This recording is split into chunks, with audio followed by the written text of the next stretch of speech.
Hello friends, स्वागत है आपका आधार क्लासेस के यूट्यूब चैनल पर। दोस्तों, आज की क्लास में हम राजस्थान के अपवाह तंत्र की चर्चा करेंगे और राजस्थान के अपवाह तंत्र में हम आंतरिक अपवाह तंत्र, अरब सागरीय अपवाह तंत्र और बंगाल की खाड़ी के अपवाह तंत्र को पढ़ेंगे। तो आज की जो हमारी क्लास रहेगी उसमें आंतरिक अपवाह तंत्र की जितनी भी नदियां हैं उन सभी नदियों को सविस्तार चर्चा करेंगे। तो सबसे पहले हमें यह जानना है कि राजस्थान के अपवाह तंत्र को कितने भागों में बांटा जाता है। जी, राजस्थान के अपवाह तंत्र को कितने भागों में बांटा जाता है? जी, ये देखिएगा, राजस्थान के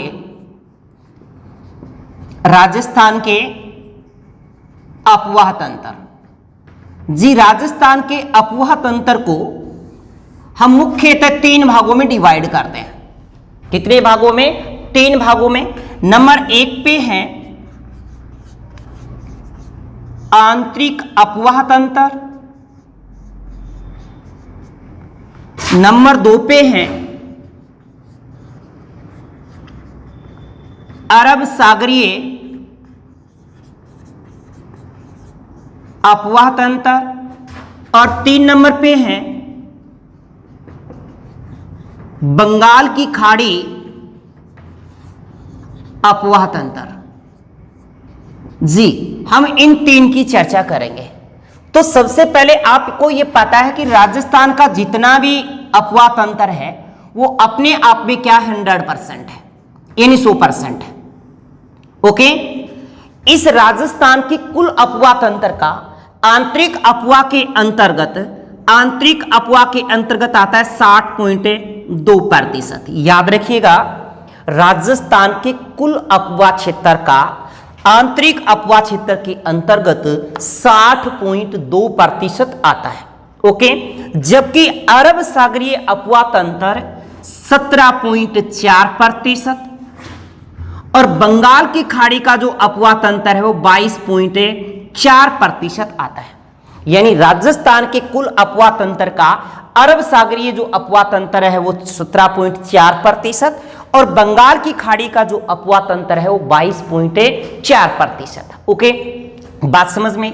अब बात देखिएगा, इस अरब सागरीय अपवाह तंत्र को हम 2 भागों में डिवाइड करते हैं। कितने भागों में? 2 भागों में। एक तो है जी कच्छ का रण और एक है खंबात की खाड़ी। आप अच्छे से जानते हैं कि कच्छ का रण है राजस्थान से 225 किलोमीटर दूरी पर है, 225 किलोमीटर दूरी पर है और खंबात की खाड़ी राजस्थान से 275 किलोमीटर दूरी पर है। ये बात तो दूरी पे है, यानी राजस्थान से कच्छ का रण 225 किलोमीटर दूर है और खंबात की खाड़ी 275 किलोमीटर दूर है। जबकि जो अरब सागर है, ये अरब सागर 400 किलोमीटर दूर है। कितना है? 400 किलोमीटर। और जबकि बंगाल की खाड़ी, ये वाली बंगाल की खाड़ी 2900 किलोमीटर दूर है। ये बात आपको ध्यान रखनी है। ओके, आज की जो हमारी क्लास रहेगी इसमें हम पढ़ेंगे आंतरिक अपवाह तंत्र, जो कुल अपवाह तंत्र का 60.2% आता है। यानी आंतरिक अपवाह तंत्र में वे नदियां आती हैं जो अपना जल किसी कच्छ के रण या अरब सागर या बंगाल की खाड़ी में न उड़ेल करके, यानी राजस्थान से ही निकल के राजस्थान में ही विलुप्त हो जाए, यानी वो नदी कहीं दूसरी जगह जल ना उड़ेले, तो वो नदियां कौन सी होती है? आंतरिक अपवाह वाली नदियां। जी, आंतरिक अपवाह की नदियां कौन सी हैं? आंतरिक अपवाह की नदियां आपके दिमाग में आएगा, ये पर्सन एग्जाम में भी पूछा गया है कि इनमें से कौन सी आंतरिक प्रवाह वाली नदी नहीं है।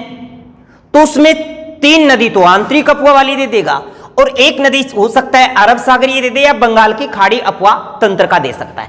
तो ध्यान रखिए, आंतरिक अपवाह वाली नदियों को कैसे याद रखें, सभी की सभी नदियां एक ही लाइन में कैसे याद रहे? दोस्तों, इसके लिए आपको एक लाइन याद रखनी है। एक पंक्ति में सभी आंतरिक अपवाह की नदियां आ जाएंगी। तो वो कौन कौन सी है याद रखिएगा, ये ट्रिक याद रखिए कि नॉर्मल सी बात है कि रूपा के काका मसूर वाले घर में, क्या बोला है? रूपा के काका मसूर वाले घर में कुरूप बाण रखते हैं, कुरूप बाणे रखते हैं। यह लाइन अगर आपको याद है कि रूपा के काका मसूर वाले घर में कुरूप बाण रखते हैं, याद रह जाएगा। नॉर्मल सी पंक्ति देखिएगा कि रूपा के काका मसूर वाले घर में कुरूप सा बाण रखते हैं। कुरूप का मतलब भद्दा होता है। तो देखिएगा कौन कौन सी नदियां आंतरिक अपवा की है। यहां से रूपा से आया रूपारेल, रूपा रेल, ओके, क्या रहेगा? रूपारेल। के को हम यहां से काट देंगे, का से यहां पे इस का से कांकने, और यहां पे मसूरदी। याद रखिएगा कांकने और मसूरदी एक ही नदी है, अलग नहीं है। पर मैंने इसको इसलिए लिख दिया ताकि ये पंक्ति सही बैठे। रूपा के काका मसूर वाले घर में कुरूप बाण रखते हैं। अब काका यहां से क्या बनेगा जी? यहां से काका कांतली बनेगा। क्या बनेगा? कांतली। कौन सी नदी? कांतली नदी। वाले शब्द को काटेंगे, घर से हो गया जी घग्गर, में को काटेंगे, कु से हो गया कुकुंद, और रूप से हो गया रूपनगढ़, रूपनगढ़, और बाण से हो गया बाणगंगा, बाणे गंगा। यानी रूपारेल, कांकने, कांतली, घग्गर, कुकुंद, रूपनगढ़ और बाणगंगा। याद रहेगी। अब देखो कुरूप शाह याद रखना कि रूपा के काका मसूर वाले ग्रुप में घर में कुरूप शाह बाण रखते हैं। सा का मतलब यहां पे सब्बी से हो जाएगा। सा का मतलब क्या हो जाएगा? सब्बी। तो रूपा के काका मसूर वाले घर में कुरूप शाह बाण रखते हैं। सा का मतलब यहां से सब्बी से हो जाएगा। तो आंतरिक अपवा वाली ये सभी की सभी नदियां हमें सविस्तार पढ़नी है। दोबारा से सुनिए। राजस्थान के कुल अपवा क्षेत्र जो अपने आप में 100% है, उसको हम 3 भागों में डिवाइड करते हैं। एक तो आंतरिक अपवा तंत्र, एक है अरब सागरीय अपवा तंत्र, एक है बंगाल की खाड़ी अपवा तंत्र। अरब सागरीय अपवा तंत्र के अंतर्गत जो अरब सागर है वो 400 किलोमीटर दूर, बंगाल की खाड़ी 2900, और अरब सागरीय अपवा तंत्र को 2 भागों में बांटेंगे। एक कचकार जो 225 किलोमीटर दूर है, एक खंबात की खाड़ी जो 275 किलोमीटर दूर है। जबकि अगर हमें प्रतिशत पूछेगा तो यह पूछ सकता है कि राजस्थान के आंतरिक अपवा तंत्र के अंतर्गत कितना प्रतिशत आता है? 60.2, अरब सागरीय 17.4 और बंगाल की खाड़ी का 22.4। अगर हम इन सभी को जोड़ें तो 100 हो जाता है। क्या हो जाता है? 100। अब दोस्तों, अब जो हमारी देखो जो बात रहेगी वो सभी नदियों को सविस्तार पढ़ना, कहां कहां जल उड़ेलती हैं, कहां पर ये लुप्त हो जाती हैं। तो आप ये पंक्ति याद रखिएगा, रूपा के काका मसूर वाले घर में कुरूप शाह बाण रखते हैं। रूपा के काका मसूर वाले घर में कुरूप शाह बाण रखते हैं। तो ये आंतरिक अपवा की सभी नदियां आ जाती हैं। याद रखिए दोस्तों, यहां पे बाणगंगा, बाणगंगा आंतरिक अपवा की नदी है। कौन सी है? आंतरिक अपवा की नदी है। भरतपुर में विलुप्त हो जाती है आजकल। पहले ये यमुना में मिलती थी, परंतु आजकल ऐसा नहीं होता। तो ये बाणगंगा नदी भी कौन सी है? आंतरिक अपवा के अंतर्गत ही काउंट की जाती है, आंतरिक अपवा के अंतर्गत ही आती है। अब हम सविस्तार इन सभी नदियों को 1 बाय 1 करके पढ़ते हैं। अब देखिए, सबसे पहले घग्गर नदी।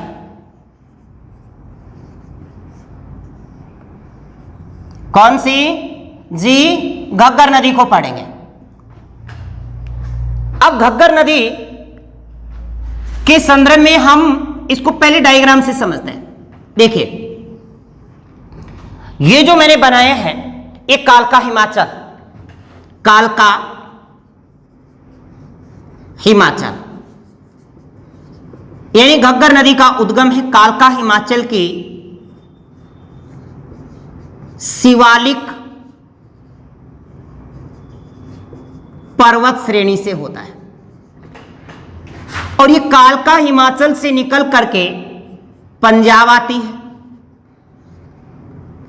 अब पंजाब से ये हरियाणा, और हरियाणा से ये अपने राजस्थान में इंटर कर जाती है ऐसे। और आप अच्छे से जानते हैं कि राजस्थान का ऊपरी उत्तरी छोर है, यहां पर है जी ये हनुमानगढ़ और ये गंगानगर, ये हनुमानगढ़ और ये गंगानगर। यहां से राजस्थान में जहां प्रवेश करती ये जो स्थान है, इस स्थान का नाम है टिब्बी, और टिब्बी पड़ती हनुमानगढ़ में,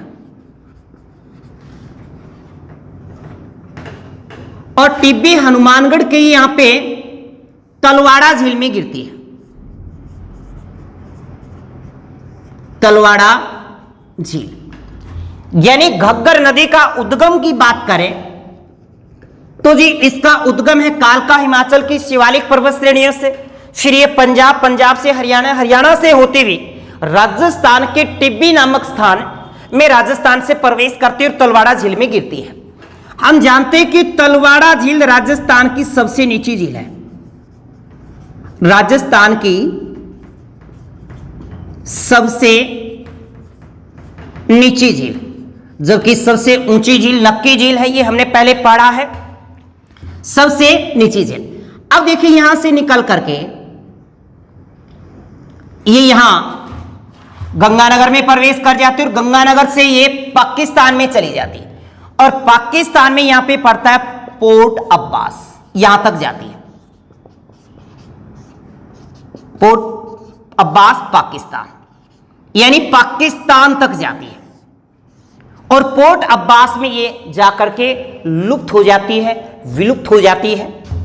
दोस्तों अब ध्यान से सुनिए, सुनने वाली बात, एक तो ये राजस्थान का ये जो छोर है ये उत्तर है, तो ये उत्तर की ओर से प्रवेश करती है, उत्तर की ओर से प्रवेश, यानी घग्गर नदी राजस्थान के उत्तर की ओर से प्रवेश करती है, ये बात हमें याद रहेगी। नेक्स्ट बात देखिए, कहां से प्रवेश करती है?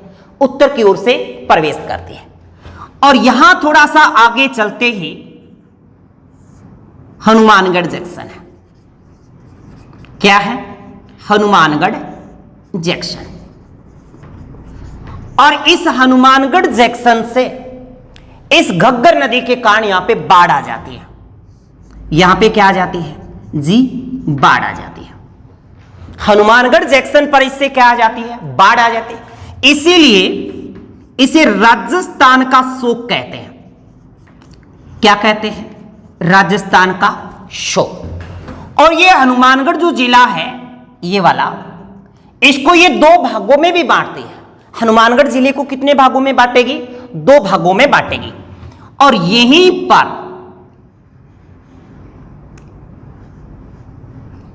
पर इस नदी के किनारे है बटनेर दुर्ग।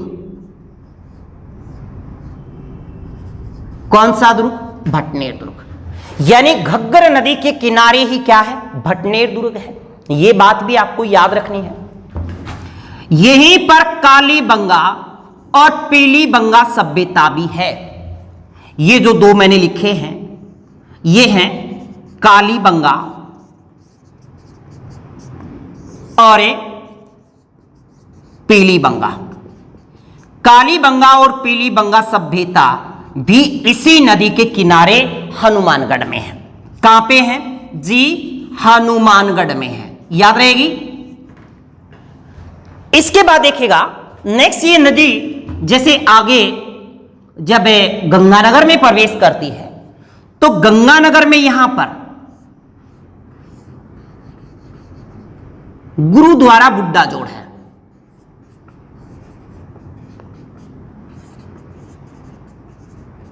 गुरुद्वारा बुड्ढा जोड़ ये कहां पे है जी?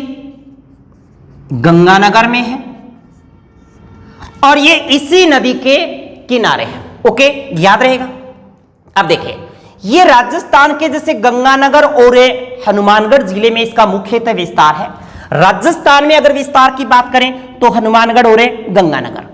वैसे इसका विस्तार देखा जाए तो हिमाचल, पंजाब, हरियाणा, राजस्थान। ओके, ये बात आपको याद रहेगी। उद्गम इसका कालका हिमाचल की शिवालिक पर्वत श्रेणी से होता है। दोस्तों, इस नदी की जो स्थानीय पाटा है, स्थानीय भाषा में इस नदी के जो पाटे को पाटा या पेटे को नाली कहा जाता है। क्या कहा जाता है? नाली कहा जाता है। ओके, इसी नदी को नट नदी के नाम से भी जाना जाता है, इसे सोत्तर नदी के नाम से भी जाना जाता है। ये इसके उपनाम है, नाली, नट या सोत्तर नदी, या फिर इसे मृत नदी के नाम से भी जाना जाता है। किस नाम से? मृत नदी के नाम से भी जानते हैं। अगर हम इसके प्राचीन नामों की बात करें, इसके जो प्राचीन नाम है, प्राचीन नाम जी याद रखिए, प्राचीन नाम दृश्यवती या फिर सरस्वती है।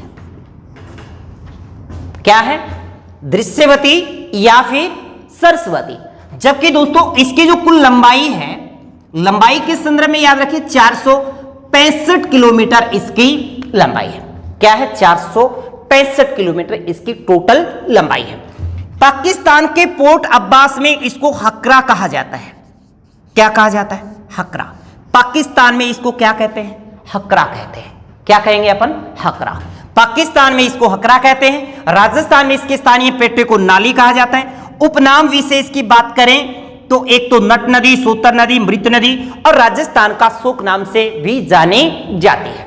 नेक्स्ट बात, इसके प्राचीन नाम दृश्यवती और सरस्वती। दोस्तों, इस नदी के संदर्भ में अगर बात करें तो देखिए, ये नदी कालका हिमाचल से निकली और पंजाब हरियाणा होते हुए पाकिस्तान चली जाती है। कहां चली जाती है? पाकिस्तान। तो ये आंतरिक अफवाह वाली एकमात्र अंतरराष्ट्रीय नदी है। क्या है? आंतरिक अफवाह वाली एकमात्र अंतरराष्ट्रीय नदी तो क्या होगी? घग्गर। चाहे वो भारत के पूछे, चाहे वो भारत का नाम लेकर पूछे, चाहे वो राजस्थान का नाम लेकर पूछे, भारत की आंतरिक अफवाह वाली एकमात्र अंतरराष्ट्रीय नदी तो भी घग्गर नदी, राजस्थान की एकमात्र आंतरिक अफवाह वाली अंतरराष्ट्रीय नदी तो घग्गर नदी। अगर बात करें, अगर ये भी पूछ ले भारत या फिर राजस्थान की आंतरिक अफवाह वाली सबसे लंबी नदी, सबसे लंबी नदी, तो भी हमें जवाब क्या देना है? घग्गर नदी ही देना है।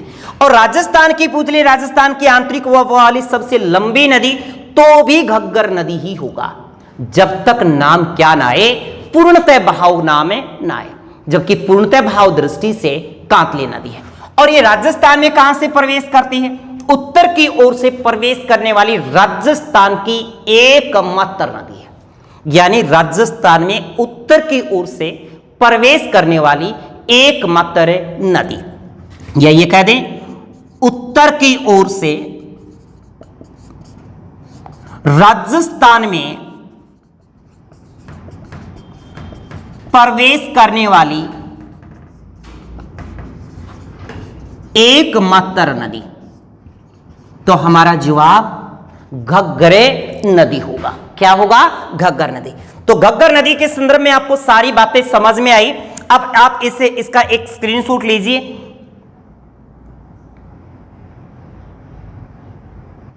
अब देखिए, घग्गर नदी के बाद हम बात करते हैं नेक्स्ट। घग्गर नदी के बाद मुझे लगता है सविस्तार समझाने का पूरा प्रयास किया, सभी बातें आपको कंठस्थ हो चुकी हैं। अब जो हम बात करेंगे वो रहेगी कांतली नदी। कौन सी? कांतली नदी। तो कांतली नदी जैसे इसी प्रकार से डायग्राम समझाने का पूरा प्रयास करूंगा, वीडियो में बने रहिए। एक एक बातें आपको बेटर से बेटर, एग्जाम में इनसे बाहर कुछ नहीं जाएगा। सारी बातें एग्जाम स्टैंडर्ड के अनुसार सारी बातें बताने का प्रयास कर रहा हूं। तो नेक्स्ट पढ़ते हैं अपन कांतली नदी। अब देखिए दूसरी नदी कांतली, तो कांतली नदी पे देखते हैं। कांतली नदी जी, सबसे पहले दिमाग में राजस्थान का मैप होना चाहिए। कातली नदी जो है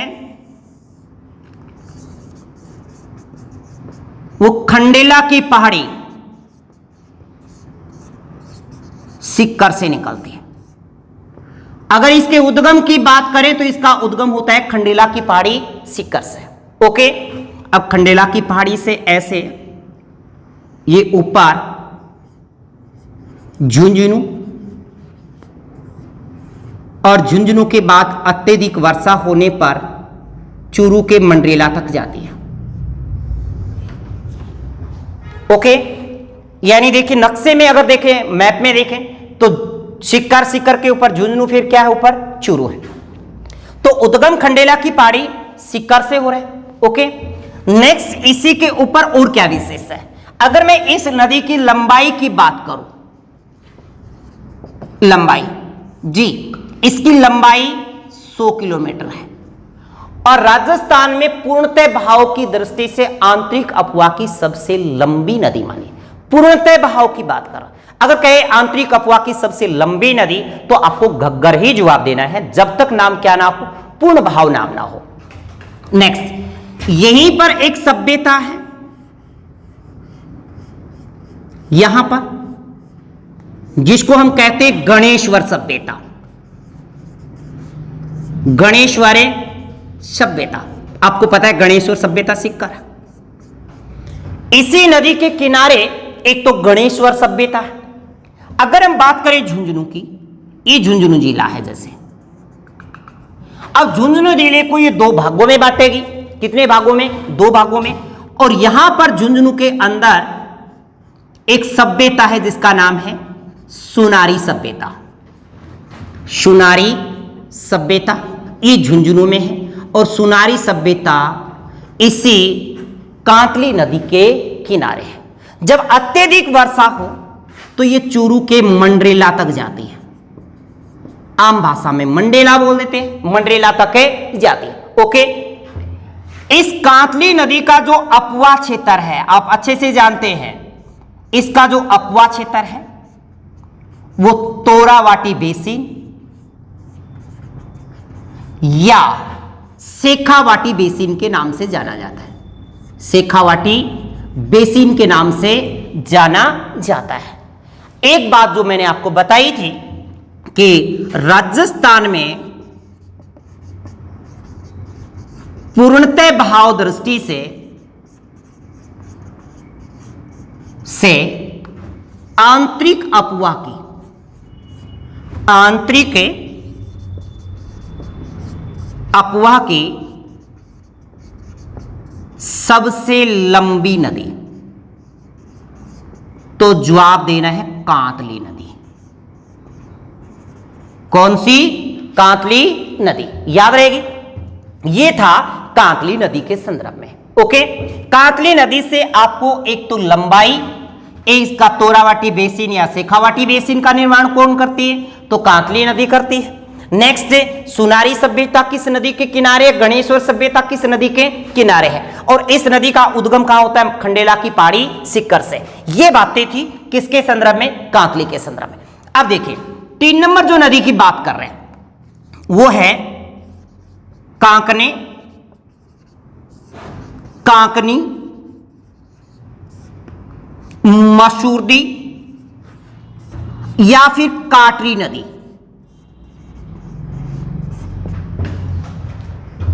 एक गांव पड़ता है जैसलमेर में, काटरी गांव, काटरी गांव, और काटरी गांव पड़ता है जैसलमेर। और काटरी गांव जैसलमेर से ये निकल करके आगे एक झील में गिर जाती है, या एक झील का निर्माण करती है जिसका नाम है बुझ झील। बुझ झील, और बुझ झील भी कहां पे है? जैसलमेर में है। कहां है जी? जैसलमेर है। और इसके जो विस्तार की बात करें तो इसका विस्तार ओनली जैसलमेर में ही है, जैसलमेर में ही विलुप्त हो जाती है। और इसकी लंबाई 17 किलोमीटर है और राजस्थान की सबसे छोटी नदी है। चाहे वो आंतरिक अफवाह की हो, चाहे बंगाल की खाड़ी वाला हो, चाहे अरब सागरी हो, उसमें सबसे छोटी। तो राजस्थान की सबसे छोटी नदी कौन सी है जी? जी काटरी नदी है। ओके, तो आप इसका भी एक स्क्रीनशॉट ले लें। अब देखिए नेक्स्ट नदी रूपारेल। रूपारेल नदी जी, सबसे पहले यह पता होना चाहिए कि रूपारेल नदी कहां से निकलती है। रूपारेल नदी अलवर से निकल के भरतपुर तक जाती है, भरतपुर विलुप्त हो जाती है। तो अलवर भरतपुर का जो मैप में अपन इस साइड में नक्शा बनाते हैं, तो अलवर के जस्ट नीचे क्या है? भरतपुर। तो ध्यान से सुनिए, पहले इसकी उद्गम की बात करते हैं। उद्गम है इसका उदयनाथ की पहाड़ी, उदयनाथ की पहाड़ी, थानागाजी पर्वत। क्या होगा? थानागाजी पर्वत।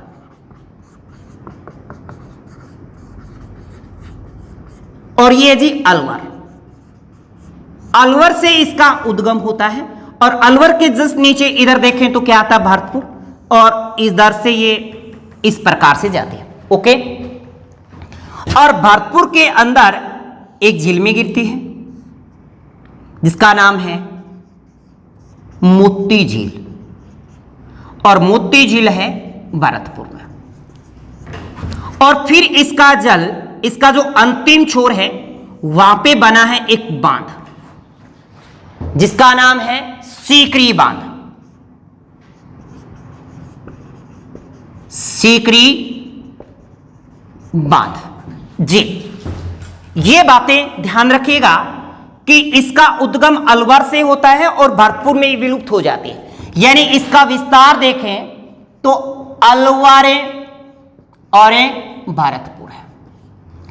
उद्गम की बात करें तो उदयनाथ की पहाड़ी, थानागाजी पर्वत, अलवर है।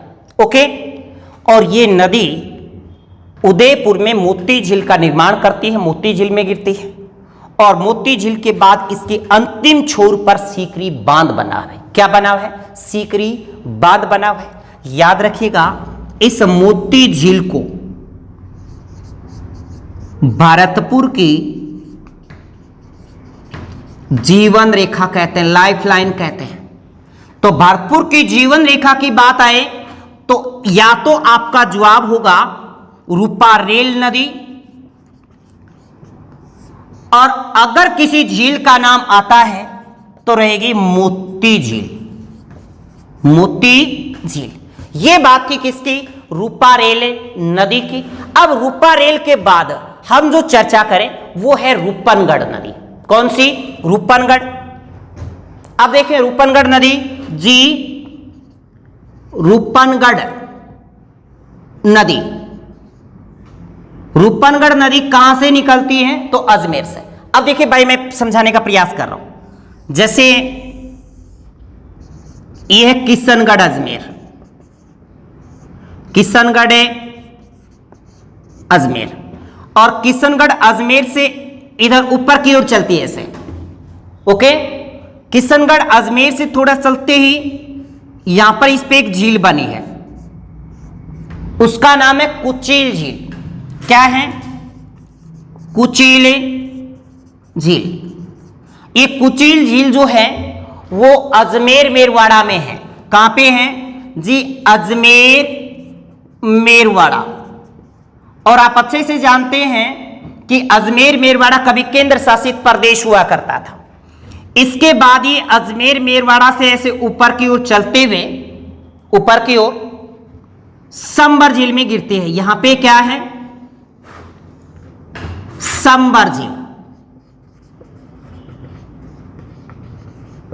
और संबर झील है जी जयपुर, संबर झील में गिर जाती है। तो इस झील में ये देखिए कि ये इस झील का उत्तरी छोर है, ये इसका दक्षिणी छोर है। तो ये संबर झील में दक्षिण की ओर से गिरती है। यानी यहां से एक फैक्ट बन सकता है कि संबर झील में दक्षिण की ओर से प्रवेश करने वाली नदी, तो वो कौन सी है जी? रूपनगढ़ नदी है। यानी संबर झील में दक्षिण की ओर से प्रवेश कर रही है, तो वो कौन सी है जी? रूपनगढ़ नदी। ओके, और इसी झील के किनारे यहां पे यहां सलेमाबाद पड़ता है अजमेर, जहां पर निम्बार्क संप्रदाय की प्रधान पीठ है। निम्बार्क संप्रदाय की प्रधान पीठ, और यह सलेमाबाद, और सलेमाबाद पड़ता है अजमेर जी। सलेमाबाद अजमेर, यहां पर इसी नदी के किनारे निम्बार्क संप्रदाय की प्रधान पीठ है, याद रहेगी। अब देखिएगा, ये नदी जो है उत्तर की ओर बहती है, उत्तर की ओर बहकर संबर झील में गिरती, याद रखिएगा। ये उत्तर की ओर ऐसे ऊपर की ओर बह रही, तो ऊपर उत्तर है, नीचे दक्षिण, इधर पूर्व, इधर पश्चिम, तो ये उत्तर की ओर बहकर संबर झील में गिरती है। तो ये बात भी बनती है यहां पे, उत्तर की ओर बहकर संबर झील में गिरने वाली नदी।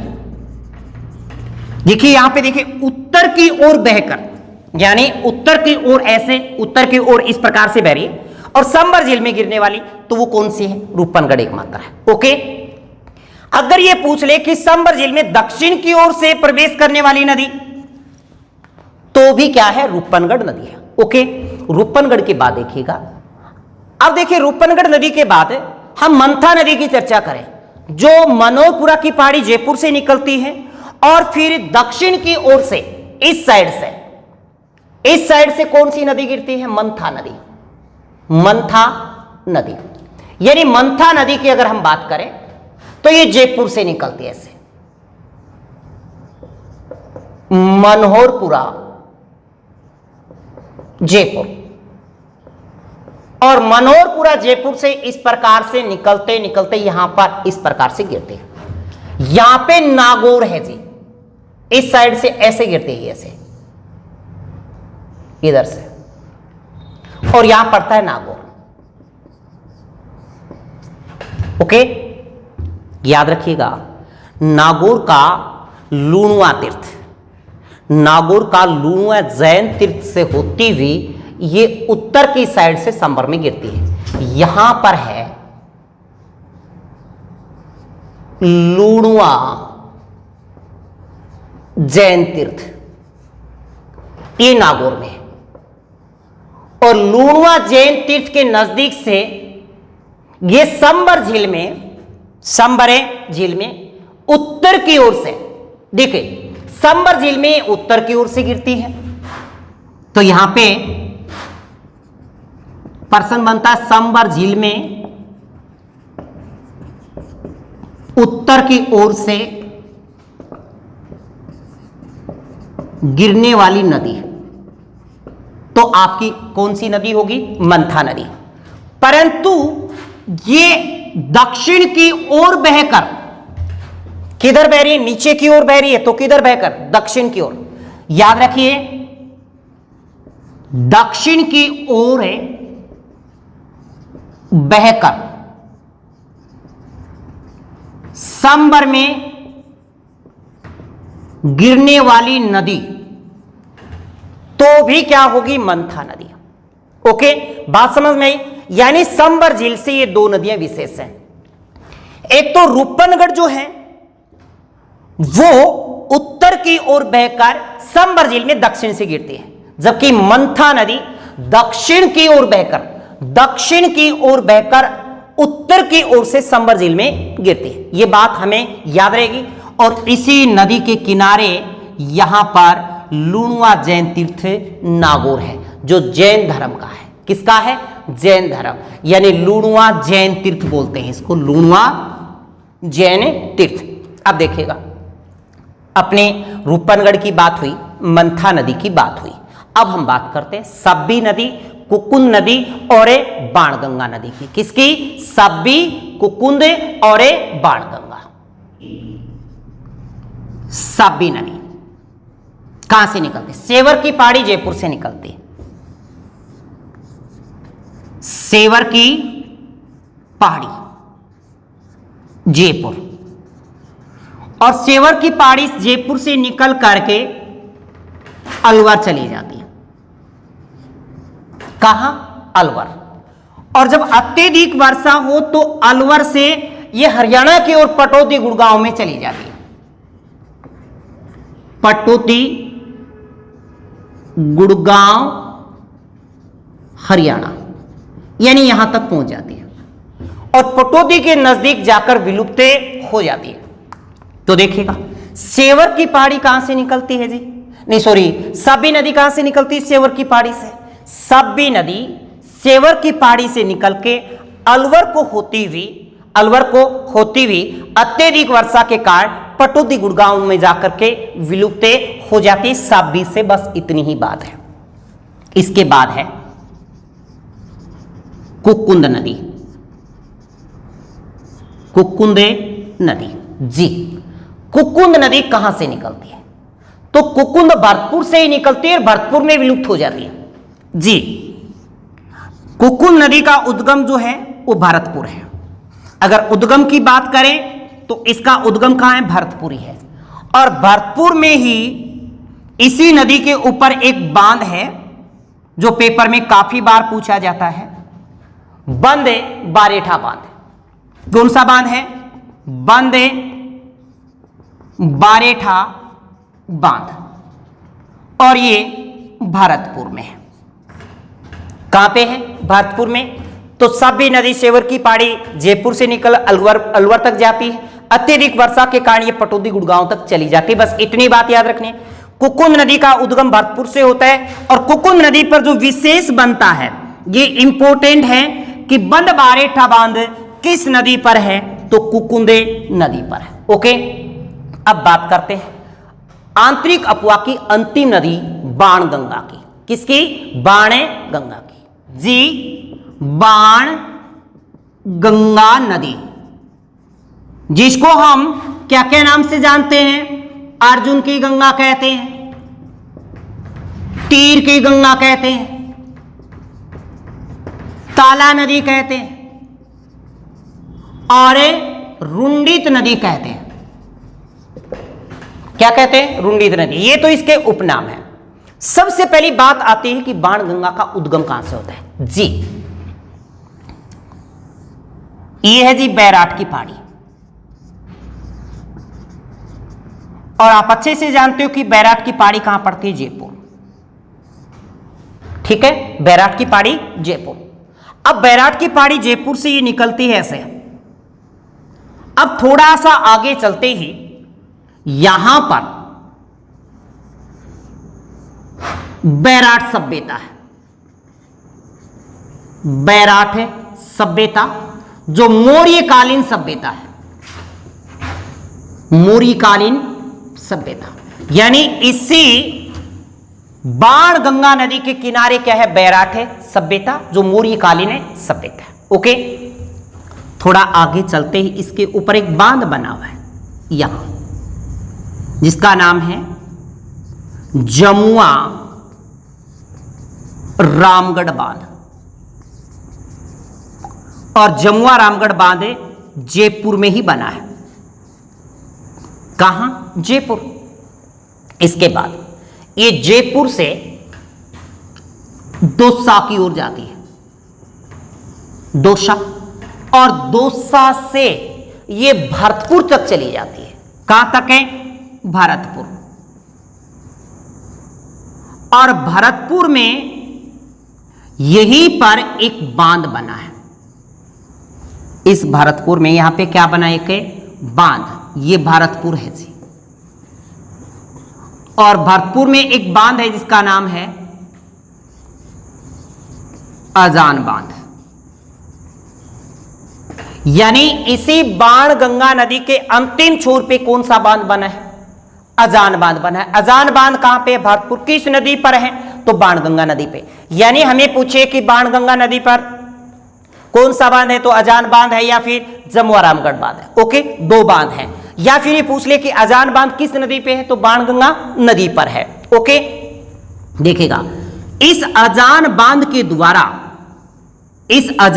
के द्वारा घना पक्षी विहार जी भरतपुर पड़ता है। घना पक्षी विहार भरतपुर को जलापूर्ति होती है, यानी पानी की आपूर्ति घना पक्षी विहार को किससे होती है? अजान बांध से होती है, जब इसमें पानी होता है। परंतु जब वर्षा काल का समय ना हो, इसमें पानी ना हो, तो इस अजान बांध को जो जलापूर्ति होती है, इस अजान बांध को जो जलापूर्ति होती है वो होती है जी पांचना बांध से। पांचना बांध से जी, किस बांध से? यानी अजान बांध को जलापूर्ति किससे होती है? पांचना बांध से होती है। और घना पक्षी विहार को जलापूर्ति होती है अजान बांध से होती है जी। पांचना बांध कहां पर है जी?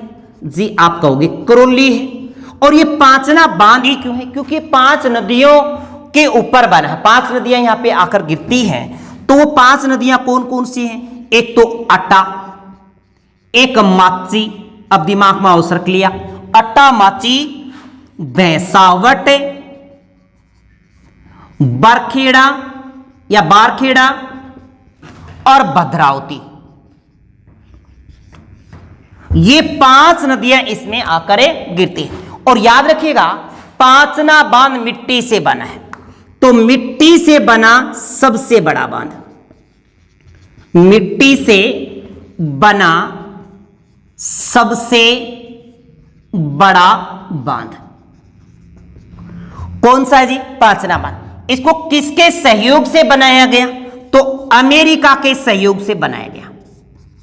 अमेरिका के सहयोग से बनाया गया, यह बात आपको याद रहेगी। किसके सहयोग से? अमेरिका के सहयोग से बनाया गया है।